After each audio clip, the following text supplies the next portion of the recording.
Selamat sore Bapak Ibu Saudara sekalian. Mari kita berdoa terlebih dahulu.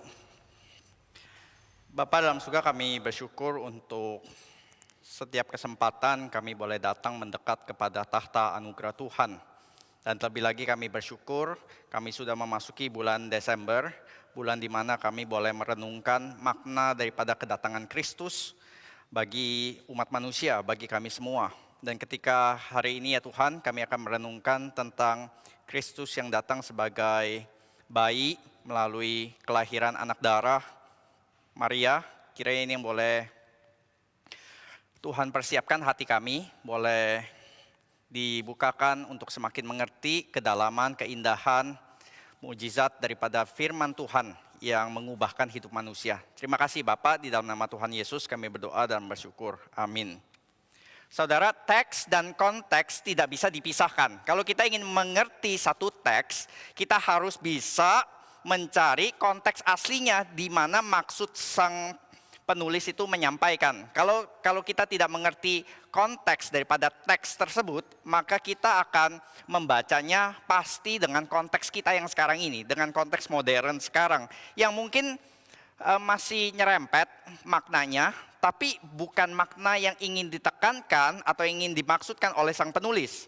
Misalnya waktu kita baca kata apapun di Alkitab gitu ya, kata yang mungkin udah sehari-hari umum buat kita. Waktu kita dengar kata kitab hakim-hakim, misalnya hakim gitu, kita langsung terbayang hakim itu adalah seorang pemimpin di ruang pengadilan. Nah, tugasnya adalah untuk memutuskan perkara pengadilan antara ini ya, yang siapa menuntut siapa begitu. Tapi kalau kita baca kitab hakim-hakim, hakim yang dimaksud di dalam kitab hakim-hakim itu bukan sekedar itu saja. Ada sih peranan hakim yang menghakimi dua belah pihak dan yang lain. Tapi kalau kita baca kitab hakim-hakim, hakim yang dimaksud itu lebih kepada pemimpin ya, pemimpin politik, pemimpin perang bahkan gitu ya. Deborah, Barak, Samson, Gideon. Nah, semuanya itu adalah hakim yang memimpin bangsanya menang melawan musuh-musuh yang lain. Jadi kata hakim gitu, kalau kita nggak ngerti konteks daripada Alkitab, maka kita akan bacanya, oh hakim yang ketok-ketok palu begitu. Bukan, mereka itu hakim yang lebih banyak ketok kepala musuh mungkin. Jadi di sini kita harus lihat teks dengan konteks, nggak bisa dipisahkan. Maka kalau kita mendengar kata anak darah Maria, perawan Maria, kata perawan itu sendiri, mungkin konteks dengan modern, dengan konteks zaman itu agak jauh berbeda gitu ya. Maknanya itu mungkin bisa berbeda begitu. Maka sekarang saya ingin mulai kita maksudnya bagaimana sih kalau orang modern membaca teks tentang kelahiran dari anak darah Maria, virgin birth gitu ya. Bagaimana sih kebanyakan orang-orang Kristen zaman sekarang itu membaca atau mengerti konteks daripada virgin birth, dari kelahiran anak darah Maria begitu ya. Lalu baru nanti kita masuk kepada konteks aslinya di dalam perjanjian lama dan perjanjian baru. Maka saya coba search di dalam Google, di dalam tulisan-tulisan zaman sekarang begitu ya. Fokus di dalam zaman modern ini adalah ketika bicara tentang virgin birth, yaitu adalah Yesus harus dilahirkan tanpa hubungan seks antara Yusuf dan Maria. Dan implikasi lebih lanjutnya adalah, oh itu mungkin karena yaitu seks itu dosa gitu ya. Seks itu kotor. Misalnya Agustinus ya, Bapak Gereja Agustinus menulis demikian. Nafsu keinginan itu campur tangan di dalam setiap tindakan seksual. Maksudnya orang yang melakukan hubungan seksual itu diderive atau didorong ada nafsu keinginan. Oleh karena itu setiap kelahiran atau setiap kehamilan itu ternoda oleh hawa nafsu tersebut, oleh dosa begitu. Maka dalam kasus Yesus, perawan Maria menjadi hamil harus bukan melalui hubungan suami istri, tapi melalui iman, sehingga tidak ada tempat bagi nafsu gitu. Karena Maria mengandung tanpa campur tangan dari nafsu, maka benihnya itu tidak tercemar dosa. Kelahiran Yesus dari perawan Maria itu bukan dari daging, tapi dari roh, bukan dari nafsu, tapi dari iman. Saudara, kita tahu latar belakang Agustinus ya. Agustinus masih sangat terpengaruh oleh Neoplatonis begitu, yang melihat hal yang spiritual itu yang baik, yang berkenaan dengan daging, berkenaan dengan tubuh, berkenaan dengan seks itu kotor atau dosa begitu. Maka kita menolak gitu. Kita menolak bahwa ini nggak sesuai dengan Alkitab. Karena Alkitab tidak berkata seks pada dirinya sendiri itu kotor, dosa gitu. Enggak gitu ya. Dan ada dua teolog lagi yang kita akan kutip. Yang pertama adalah Calvin. Calvin di Institute dia berkata demikian. Paulus memang membedakan antara kelahiran Yesus dengan kelahiran manusia biasa. Karena Yesus manusia sejati tanpa dosa. Ini bedanya ya. Dia 100% manusia tapi 100% tanpa dosa.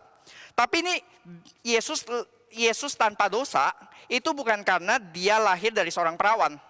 Karena kalaupun dia bukan hasil dari hubungan seks pria dan wanita, oke, nggak ada Yusuf kan ya, nggak ada Yusuf yang berhubungan seksual dengan Maria.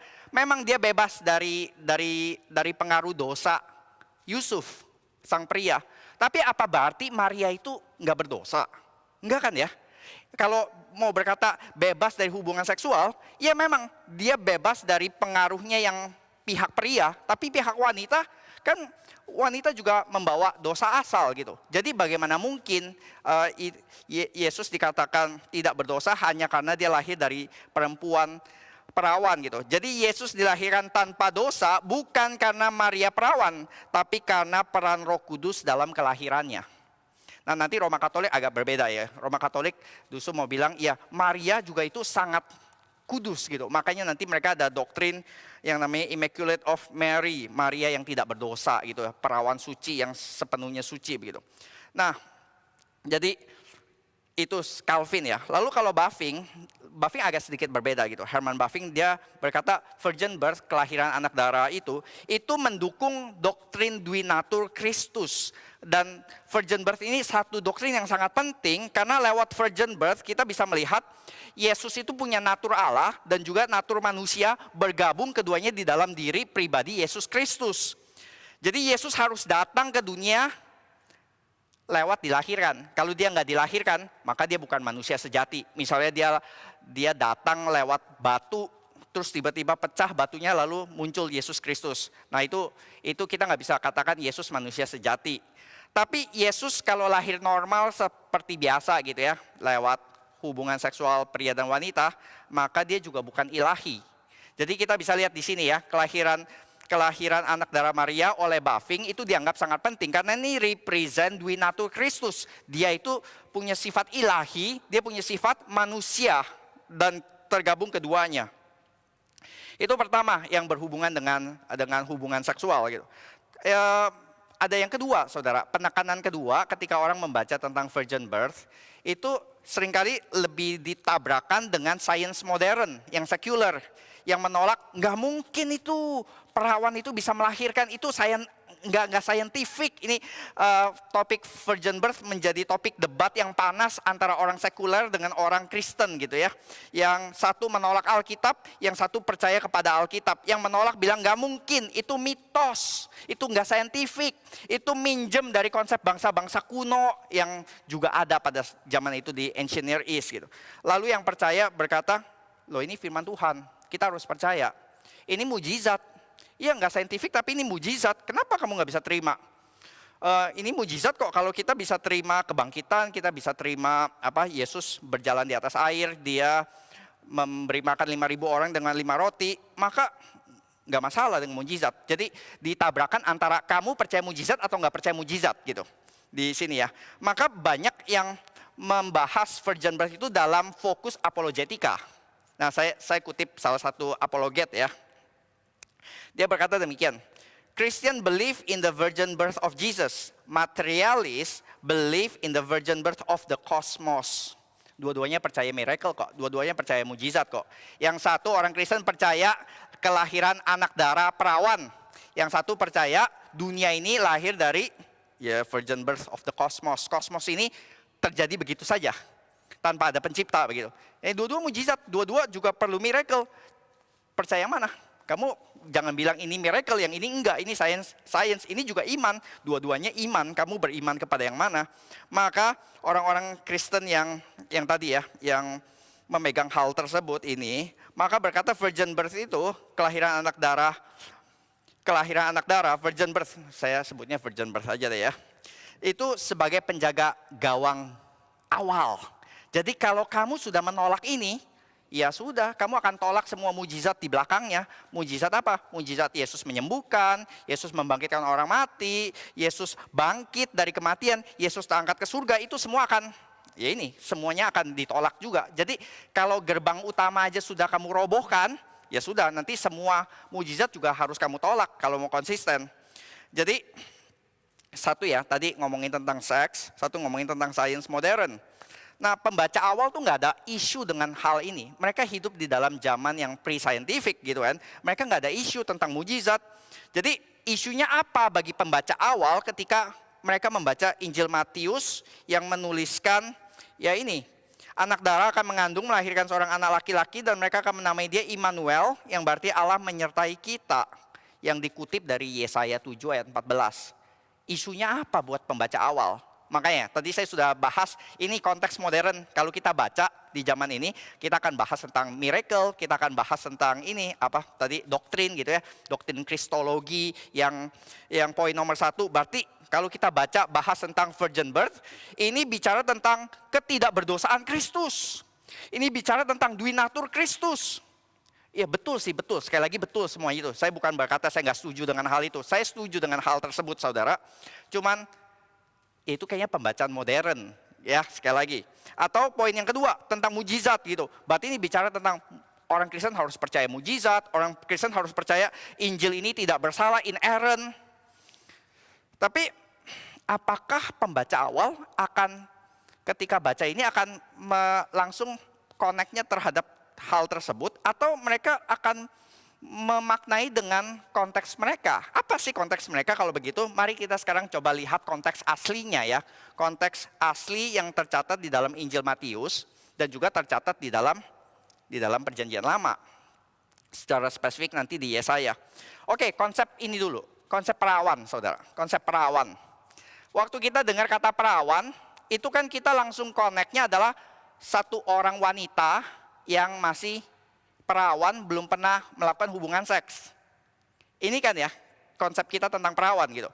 Tapi saudara kalau baca di dalam seluruh Perjanjian Lama dan juga Perjanjian Baru, itu konsep perawan itu punya dua karakteristik yang agak beda dengan konsep modern kita. Konsep modern kita itu sangat menekankan individuality, individual. Siapa perawan? Si ini dan si itu begitu. Siapa yang masih perawan gitu ya. Tapi kita boleh mendengar di dalam modern ini pun juga perawan itu bisa disematkan kepada sesuatu hal lain selain manusia. Misalnya ya, kalau bahasa Inggris gitu ya, virgin forest, hutan yang masih perawan gitu ya, yang belum pernah dimasuki manusia, belum pernah ditebang, masih virgin gitu, hutan yang perawan gitu. Atau enggak forest, virgin beach, beach yang masih belum dijadikan objek pariwisata, masih dalam keadaan naturalnya itu. Nah, maka karakteristik pertama di dalam Alkitab itu lebih menekankan karakteristik komunal dibanding individual. Jadi kalau kita baca tentang perawan, itu bisa merefer kepada bangsa, dan biasanya bangsa Israel begitu. Maka waktu kita membaca tentang perawan gitu ya, relasi Israel dengan Allah itu digambarkan covenant pernikahan. Dan misalnya digambarkan sebagai bangsa, yaitu bangsa Samaria dan bangsa Yerusalem. Kota Samaria, kota Yerusalem. Israel Utara, Israel Selatan, Yehuda. Di kitab Yehezkiel 23 digambarkan mereka itu apa? Dua kakak beradik, perempuan yang bersundal dengan Mesir dan Asyur. Dan kata-katanya kalau saudara baca Yehezkiel 23, itu pakai kata-kata yang vulgar banget. Kata-katanya itu, bahasa asingnya itu vulgar. Kalau di Indonesia jadi agak diperhaluskan gitu ya. Misalnya ya, mereka bersundal di Mesir. Mereka bersundal pada masa mudanya. Di sana susunya dijamah-jamah dan dada keperawanannya dipegang-pegang. Dada payudara sama Indonesia diganti jadi susu. Susu dijamah-jamah gitu. Dada keperawanannya dipegang-pegang. Ini gambaran perawan itu digambarkan sebagai dua bangsa. Israel Utara dan Yehuda, Israel Selatan. Jadi kita bisa lihat ya, karakteristik pertama kalau kita baca tentang konsep perawan itu lebih berbicara ada gambaran yang komunal. Berbicara bukan individual tapi komunal, bangsa gitu. Dan karakteristik yang kedua adalah berbicara tentang lebih kepada kesetiaan dibanding kekudusan moral, belum pernah have sex. Bukan itu. Tapi lebih berbicara tentang kesetiaan, ya, satu hati, berjanji kepada pasangan begitu. Memang sih kalau di dalam level individu ini agak sulit dibedakan gitu ya. Orang yang setia, yaitu artinya dia nggak having sex dengan orang lain. Tapi kalau kita lihat ini di dalam ranah secara besar, corporate, bangsa begitu ya. Covenantal virginity, itu berarti adalah mereka, satu bangsa ini, setia beribadah kepada Allahnya, atau mereka beribadah kepada ilah-ilah lain, bangsa-bangsa lain. Mereka melacurkan diri. Melacurkan diri itu bukan berarti mereka kawin campur dengan bangsa lain, walaupun itu bisa juga. Tapi lebih kepada mereka melacurkan diri itu kehilangan keperawanan, berarti mereka tidak lagi setia kepada Allah, Yahweh, dan mereka sekarang menyembah kepada dewa-dewa yang lain, ilah-ilah yang lain.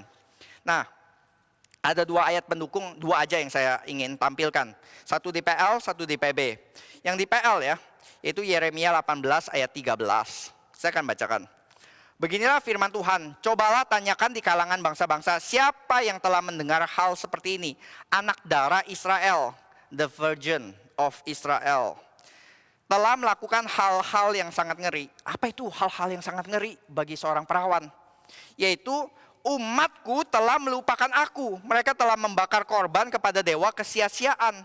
Keperawanan di sini dikontraskan bukan dengan having sex, ketidakkudusan, tapi dikaitkan dengan melupakan Tuhan, melupakan hukum-hukum Tuhan, tidak beribadah kepada Tuhan. Itu yang pertama ya, di PL. Di PB itu adalah 2 Korintus 11 ayat 2 sampai 3. Paulus berkata, aku telah mempertunangkan kamu kepada satu laki-laki untuk membawa kamu sebagai perawan suci kepada Kristus.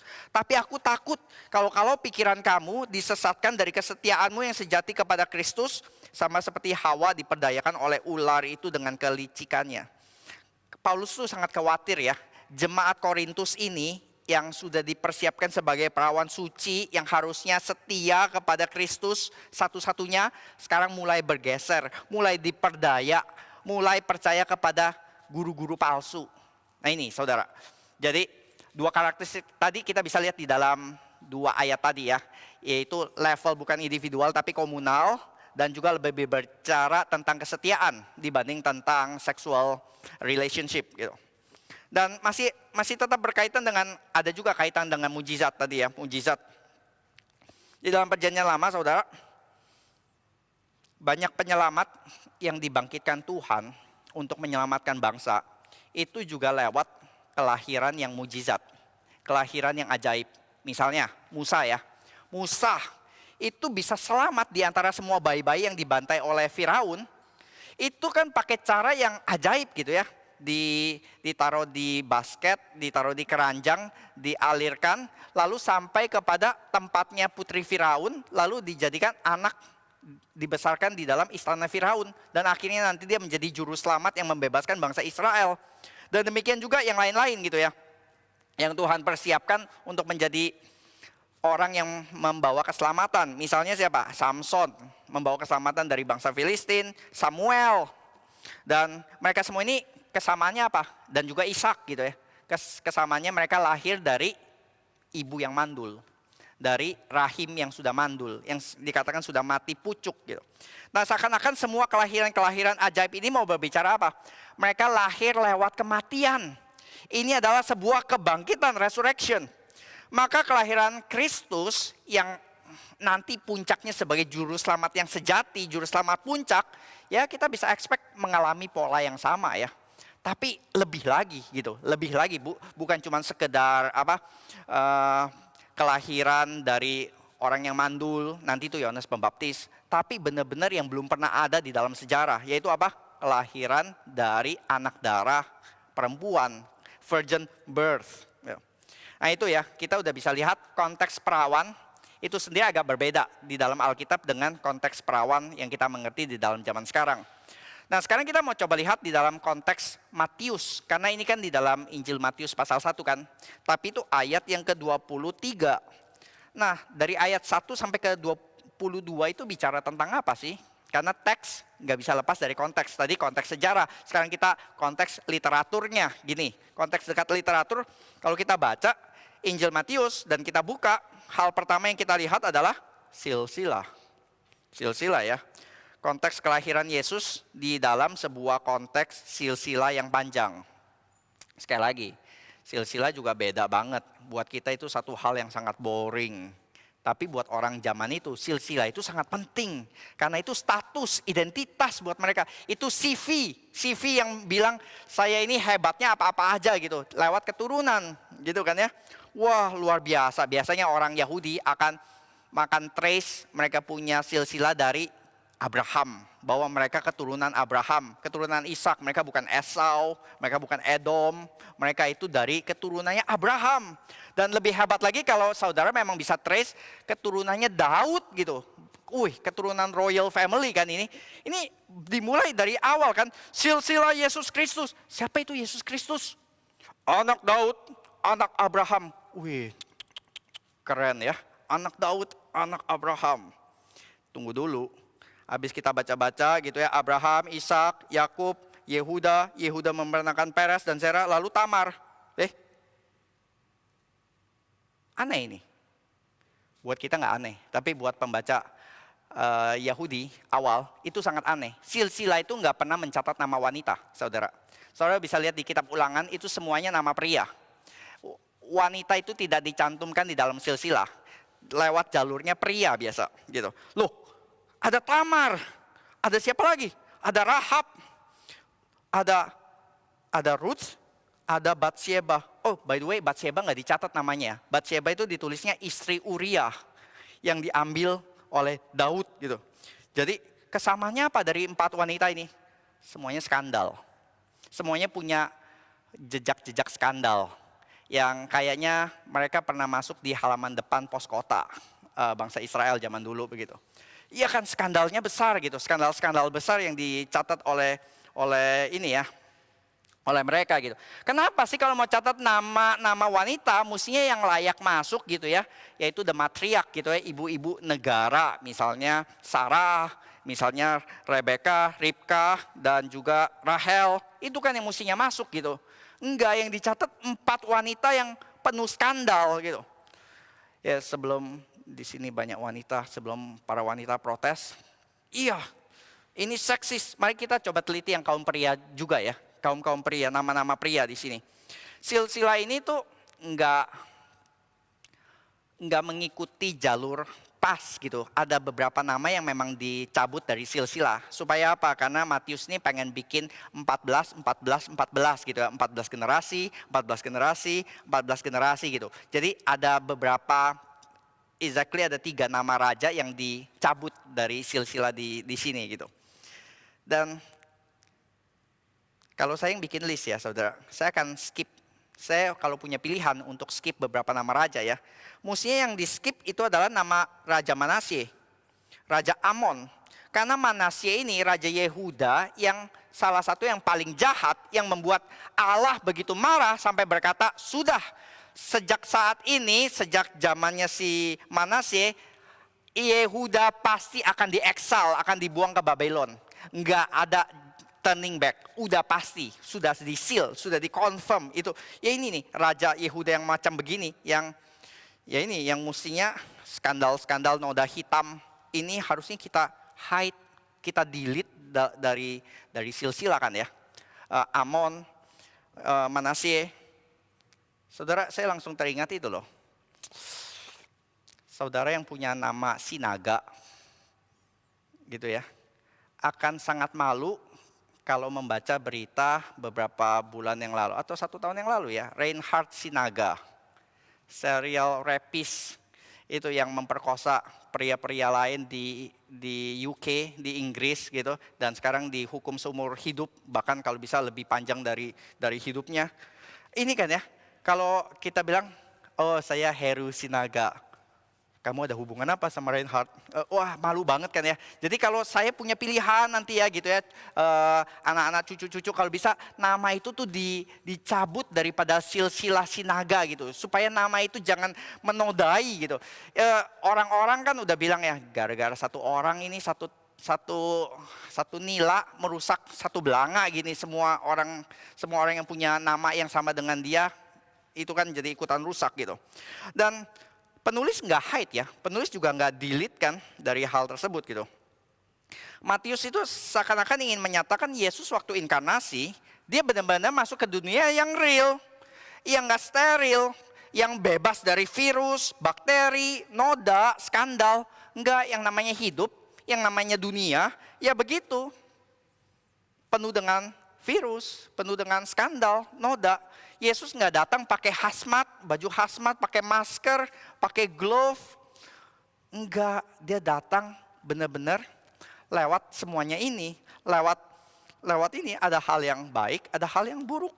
Ada hal yang agung seperti Abraham, bapak orang beriman, tapi juga ada Tamar, ada Daud, raja orang yang berkenan di hati Tuhan. Ada juga Batsyeba, ada Asa, ada Raja Yosafat, ada Raja Amon dan Manasye.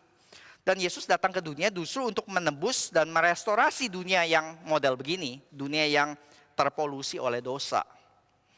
Dia datang bukan hanya untuk orang Israel. Karena 4 wanita tersebut juga merepresent bangsa-bangsa lain. Kalau saudara baca bukan hanya mereka skandal, tapi mereka juga represent something else. Mereka merepresent misalnya Rahab itu orang Kanaan.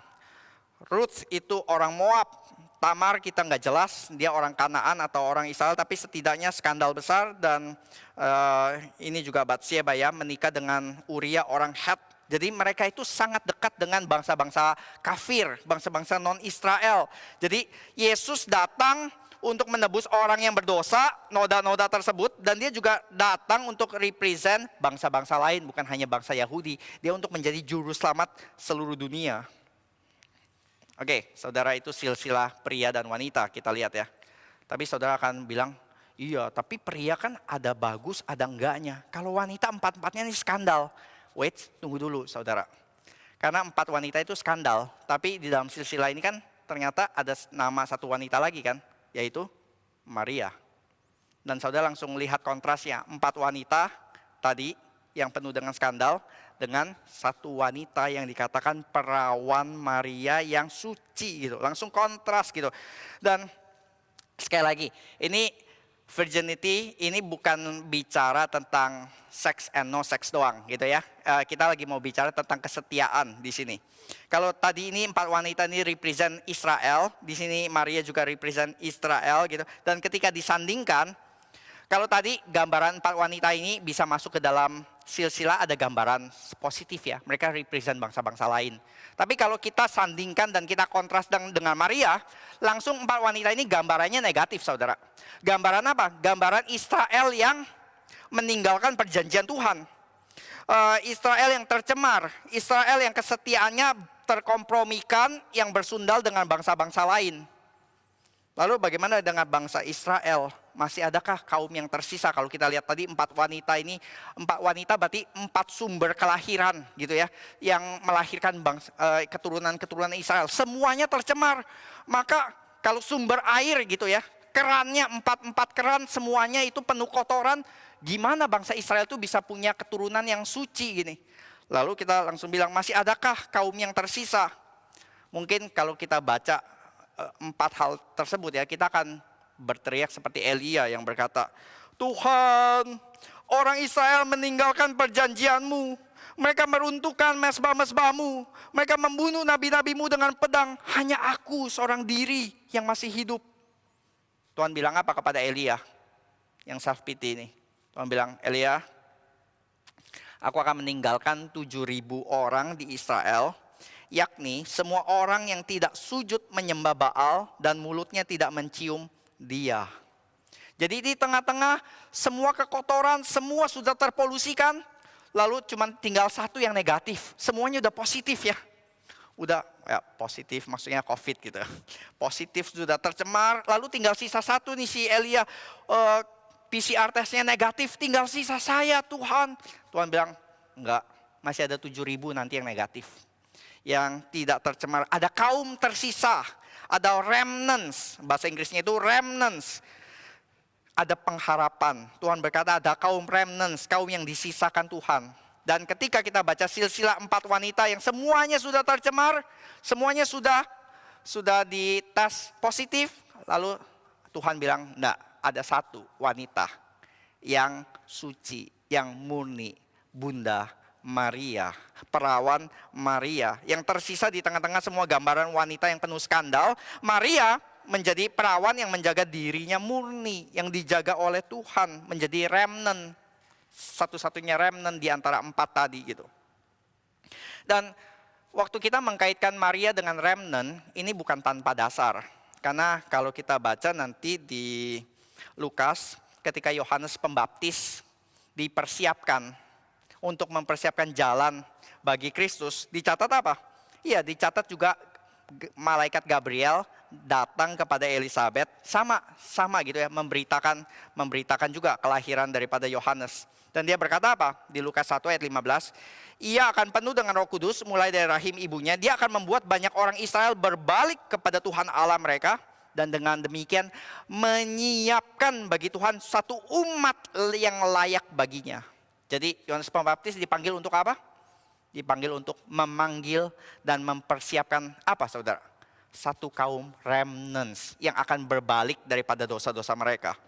Jadi waktu kita sekarang baca ke ayat intinya saudara ya.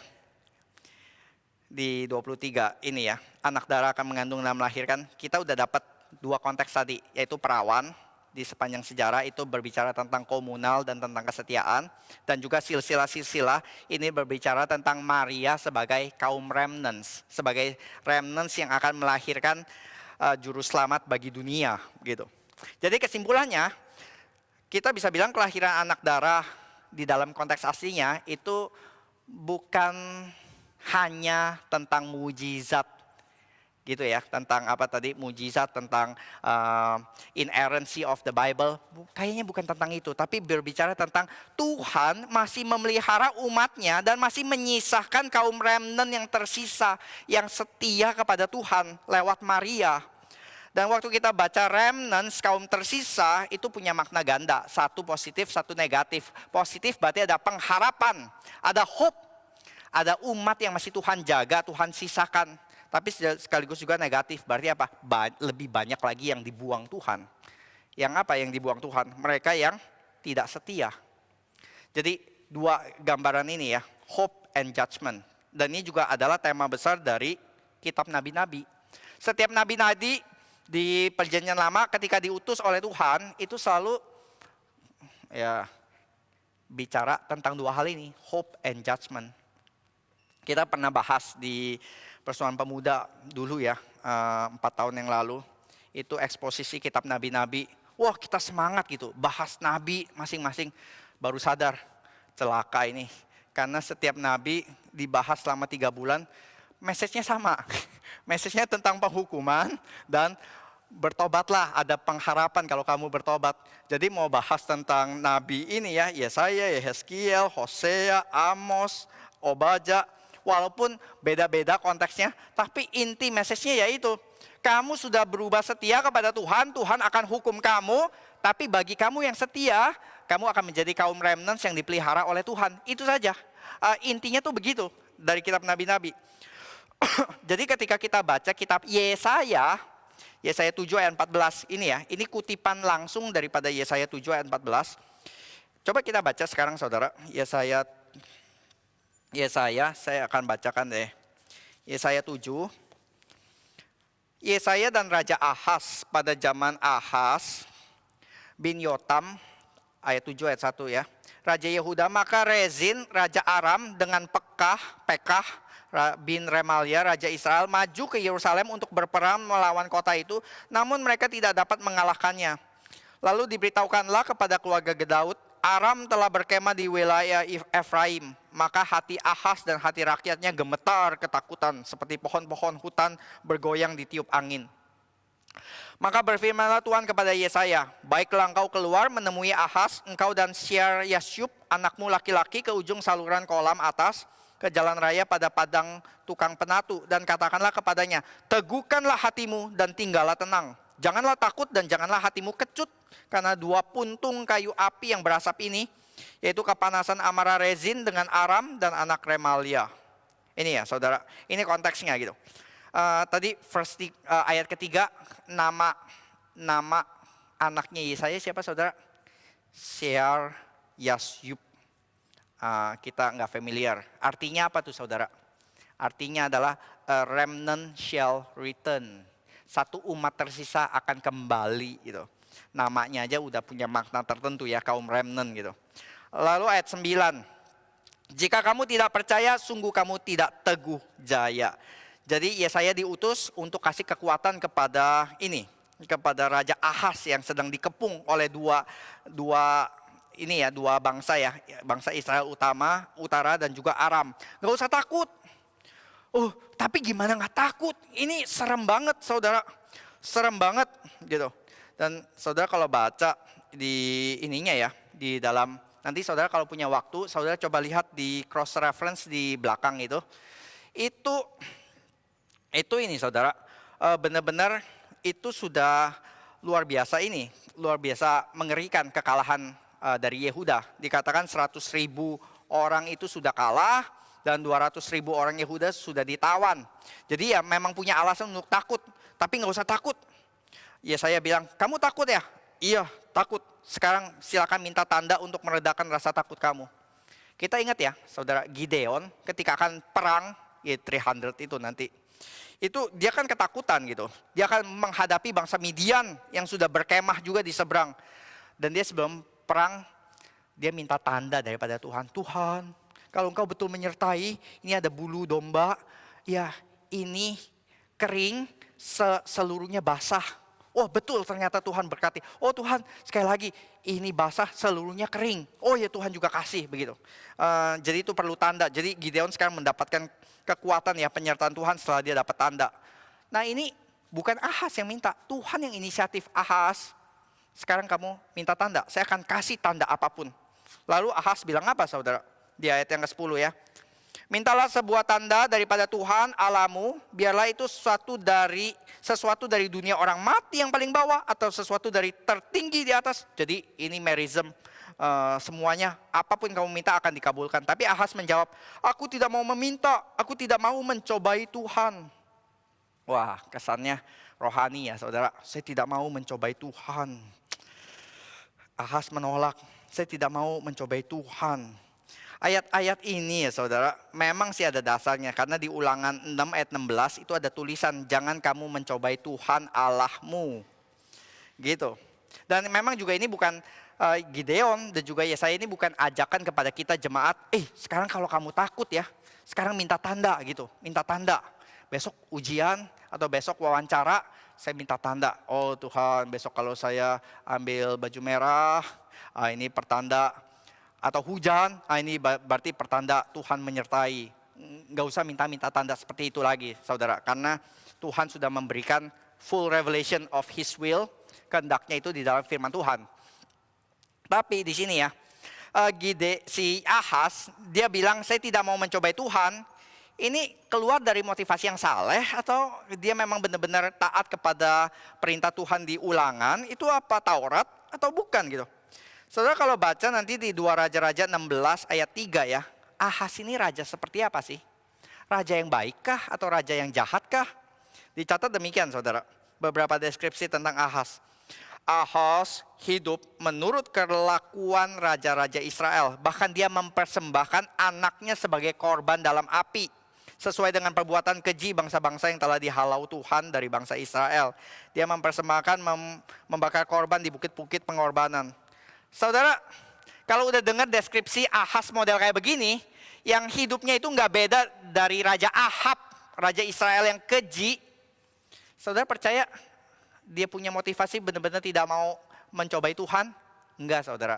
Dia tidak mau meminta ini ya. Dia tidak mau mencobai Tuhan. Itu bukan karena dia saleh. Tapi karena dia sudah menetapkan hatinya nggak percaya kepada Tuhan. Dia sudah punya strategi. Strateginya apa saudara? Nanti saudara baca di Raja-Raja dan di Tawarik. Dia punya strategi yang mantap. Yaitu apa? Dia sudah akan kirim utusan, bilang kirim upeti yang besar kepada Raja Asyur yang jauh lebih besar. Dan bilang, tolong habisi dua bangsa ini. Dan betul, nanti Tiglat-Pileser ya, Raja Asyur akan datang hancurkan Samaria, hancurkan Aram, dua-duanya dihancurkan. Gitu. Jadi Ahaz nggak mau minta tanda, kenapa? Gue nggak percaya sama Allahnya lu, yes. Ya saya kan, yes gue nggak percaya sama Allah lu, suruh minta tanda, nggak usah lah, nggak usah minta tanda. Gue sudah punya strategi yang lebih canggih, yang sudah terbukti pasti nanti percaya sama Allah Yahweh. Enggak deh, thank you ya, yes but no thanks. Kira-kira begitu. Maka apa yang menjadi respon Tuhan? Maka berkatalah Nabi Yesaya, baiklah dengarkan hai keluarga Daud, belum cukupkah kamu melelahkan orang sehingga kamu melelahkan Allahku juga? Sebab itu Tuhan sendirilah yang akan memberikan kepadamu satu pertanda. Sesungguhnya seorang perempuan muda mengandung dan akan melahirkan seorang anak laki-laki dan dia akan menamakan dia Immanuel. Nah ini tanda anak darah. Siapakah Immanuel, bayi yang lahir tersebut saudara, yang akan menjadi tanda? Dikatakan apa? Dia akan makan dadi dan madu sampai ia tahu menolak yang jahat dan yang baik. Sebab sebelum anak itu tahu menolak yang jahat dan yang baik, ini maksudnya usia sudah remaja gitu ya, tahu baik dan jahat gitu. Maka negara yang kedua rajanya kamu takuti akan ditinggalkan kosong. Oke, tandanya ya, Ahaz akan ada seorang anak lahir dan sebelum dia bisa bertumbuh menjadi remaja gitu, kedua bangsa itu sudah nggak usah jadi momok yang kamu takuti lagi. Dua bangsa itu sudah akan gone, akan disingkirkan oleh Tuhan. Maka banyak perdebatan banyak opini di sepanjang sejarah kekristenan. Siapa sih Immanuel, bayi yang lahir di Yesaya 7 ayat ini? Kayaknya nggak mungkin kan ini berbicara tentang Yesus, karena ada orang Kristen gampang sekali ya, kalau baca perjanjian lama tuh langsung tempelin Kristus, beres gitu. Karena dia kan yang akan menggenapi segala sesuatu. Jadi ini pasti Immanuelnya tuh pasti Yesus gitu. Ini bicara tentang Maria dan Yesus. Dan kita hampir bisa lihat semua komentari yang responsible yang ini akan berkata enggak deh. Karena kalau kita mau setia kepada konteks aslinya, ini jarak dekat gitu. Itu enggak harus tunggu sampai ratusan tahun. Ahaznya udah mati, Yehudanya juga udah nggak ada, Asyurnya juga udah nggak ada. Berarti ini lebih berbicara tentang orang pada zamannya Ahaz. Nah kalau begitu siapa? Siapa ini anak yang dikatakan Immanuel di dalam zaman pada waktu itu? Maka ada yang berkata, oh itu nanti anaknya Yesaya. Karena di pasal 8 kalau saudara baca judulnya aja anak nabi sebagai tanda. Jadi kayaknya LAI gitu ya sudah mengambil interpretasi ini anaknya Yesaya gitu. Karena ya memang ayat ketiga ya.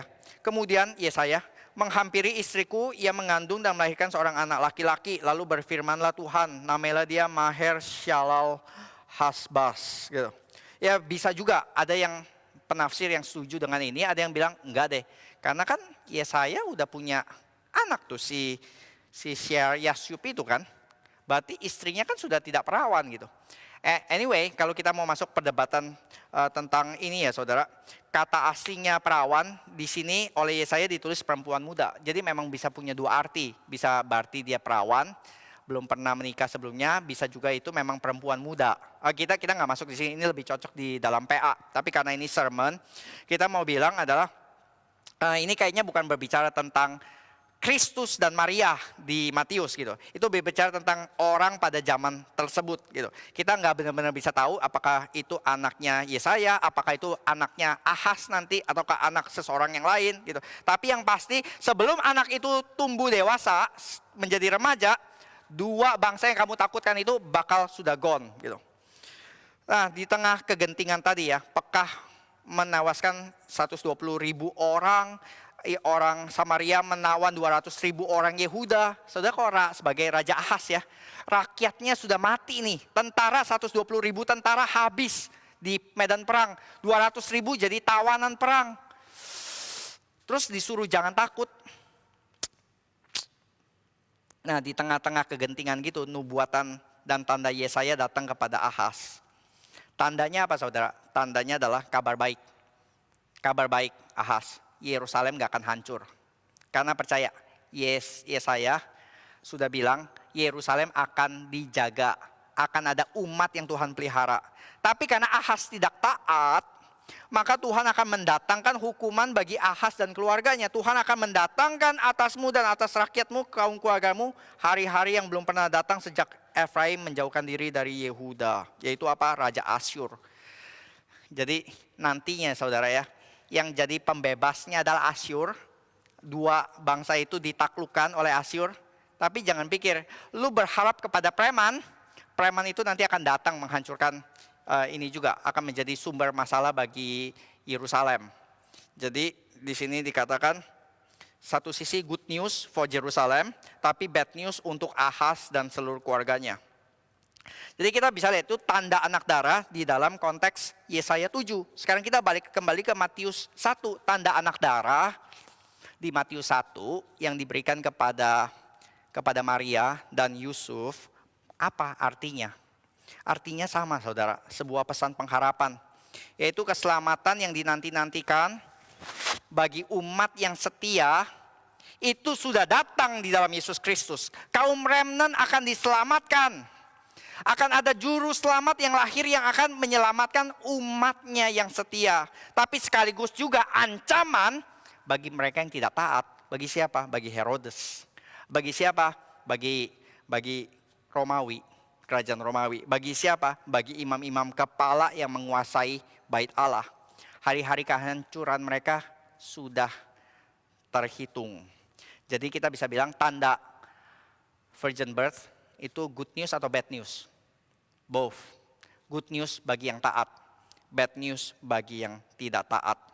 Tanda yang memisahkan dua manusia menjadi dua pihak. Mereka yang mendapatkan anugerah dan mereka yang mendapatkan kutuk.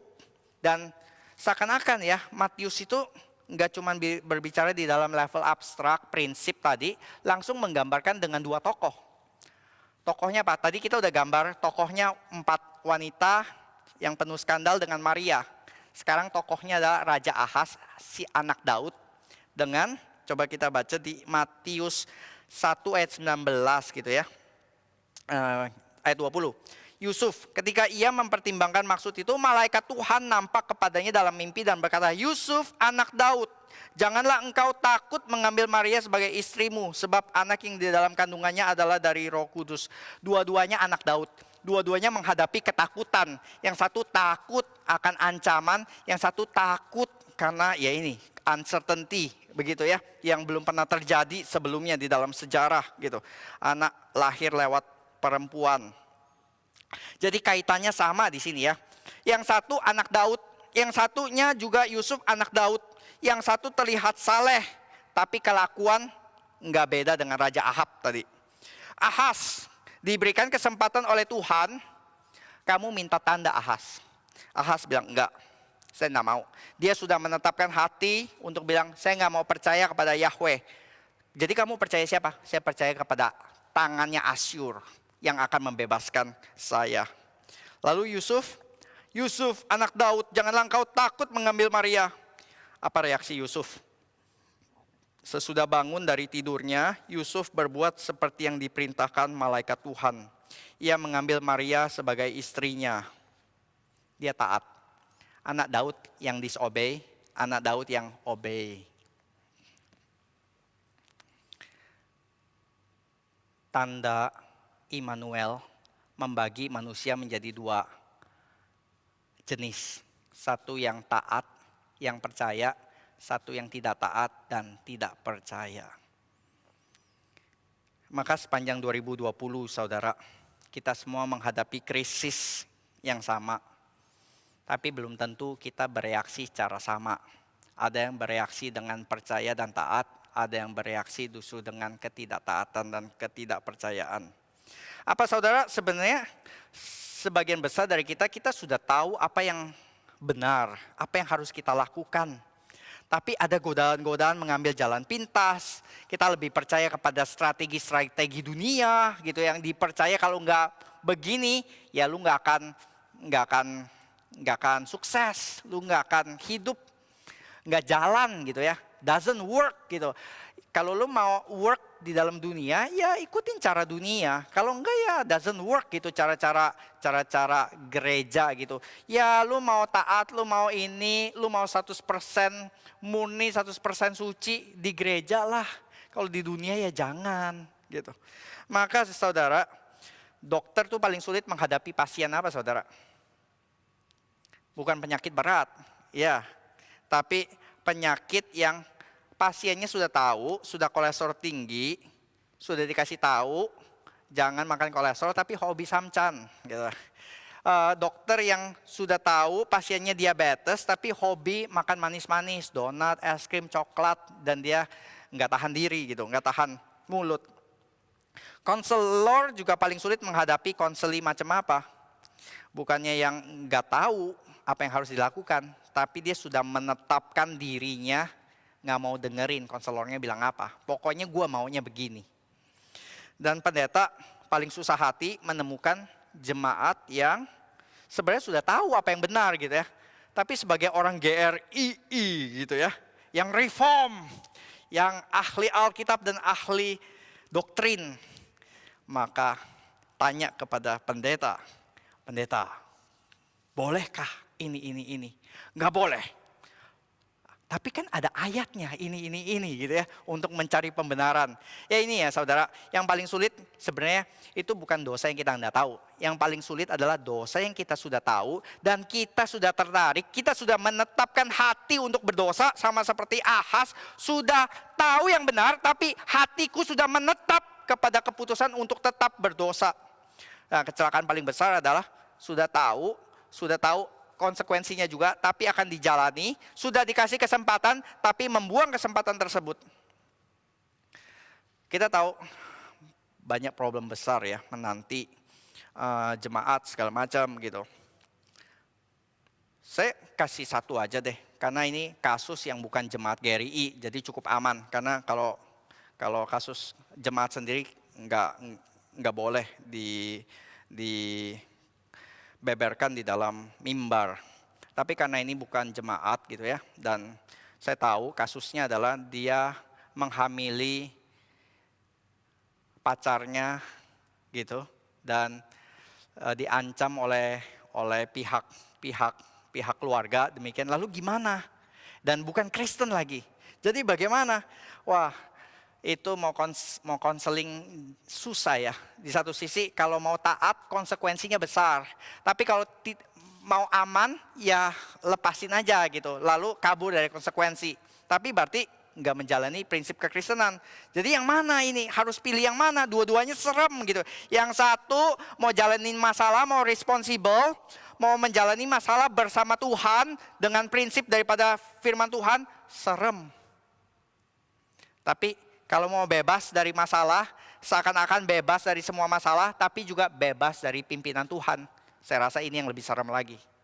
Tapi banyak orang lebih mengambil jalan yang instan, tapi ternyata lebih mengerikan. Seperti yang dialami oleh Ahas. Kita mungkin mengalami banyak kegagalan demi kegagalan di 2020, kita kalah dari dosa, kita tahu seharusnya nggak melakukan ini dan itu, mengambil pilihan ini dan itu, tapi kita nggak taat karena ini kayaknya lebih make sense, ini lebih rasional. Hati kita, kehendak kita akhirnya melacur kepada ilah-ilah, berhala-berhala lain. Maka apa saudara yang kita harus minta di penghujung tahun 2020? Mari kita minta anugerah Tuhan. Mari kita boleh termasuk dari kaum remnants yang dijaga oleh Tuhan, yang diberikan anugerah dan diselamatkan. Kalau saudara terus-menerus jatuh, terus-menerus gagal di 2020, ada pengharapan saudara. Karena message tadi selalu membawa pengharapan selain message of judgment gitu. Pengharapannya apa? Fakta kita semua di sini masih bisa di dalam gereja. Kita masih mendengar firman Tuhan, kita masih mendengarkan teguran dosa, kita masih diberikan firman Tuhan yang memberikan pengharapan. Berarti Tuhan belum menutup kesempatan bagi kita untuk bertobat, bagi kita untuk U-turn dari pilihan-pilihan kita. dari hidup kita di 2020. Dan kita bisa mulai dengan satu pengharapan di 2021 supaya kita menjadi kaum remnant yang lembut hati. Jangan menjadi Ahas yang mengeraskan hati. Mari kita minta kita boleh menjadi Yusuf yang taat, yang percaya, yang berkata kehendakmu yang jadi. Dan tanda Immanuel sekali lagi membagi manusia menjadi dua jenis. Mari kita minta anugerah Tuhan, kita bukan menjadi di dalam sisinya Ahas, tapi kita boleh menjadi orang-orang kaum percaya, kaum yang taat, meninggalkan dosa, dan di dalam jalurnya Yusuf dan Maria yang berkata kehendakmu yang jadi. Mari kita berdoa. Bapa dalam surga, kami bersyukur ya Tuhan ketika kami membaca firman-Mu. Sekali lagi kami menyadari bukan kami yang membaca firman-Mu ya Tuhan, tapi saat yang sama firman-Mu juga membaca hidup kami. Kami tahu hidup kami penuh kegagalan ya Tuhan. Kami tahu kami seringkali tidak berjalan di jalan-Mu. Kami seringkali memilih yang menjadi hati kami yang membelot ya Tuhan. Kami memilih apa yang nikmat bagi diri kami. Dan kami lupa bahwa jalan-Mu sebenarnya adalah kenikmatan yang tertinggi. Bapak, kami berdoa ya Tuhan, jangan biarkan kami menjadi anak yang terus terhilang di kandang babi. Tapi biarlah kami semua ya Tuhan boleh menjadi anak-anak yang kembali ke rumah Bapa. Yang berkata kami tidak layak untuk diselamatkan. Tapi Engkau menerima kami di dalam Kristus Yesus yang lahir menjadi juru selamat bagi setiap dari kami. Kami punya pengharapan bahwa orang-orang yang penuh skandal tadi ya Tuhan, Tamar, Rahab, Manasye, Amon, mereka juga mendapatkan anugerah Tuhan di dalam silsilah Yesus Kristus. Karena di dalam Kristus, mereka dijadikan di dalam Kristus. Biarlah kami juga menjadi orang-orang yang di dalam Kristus. Terima kasih ya Bapa, dalam nama Tuhan Yesus kami sudah berdoa dan bersyukur. Amin.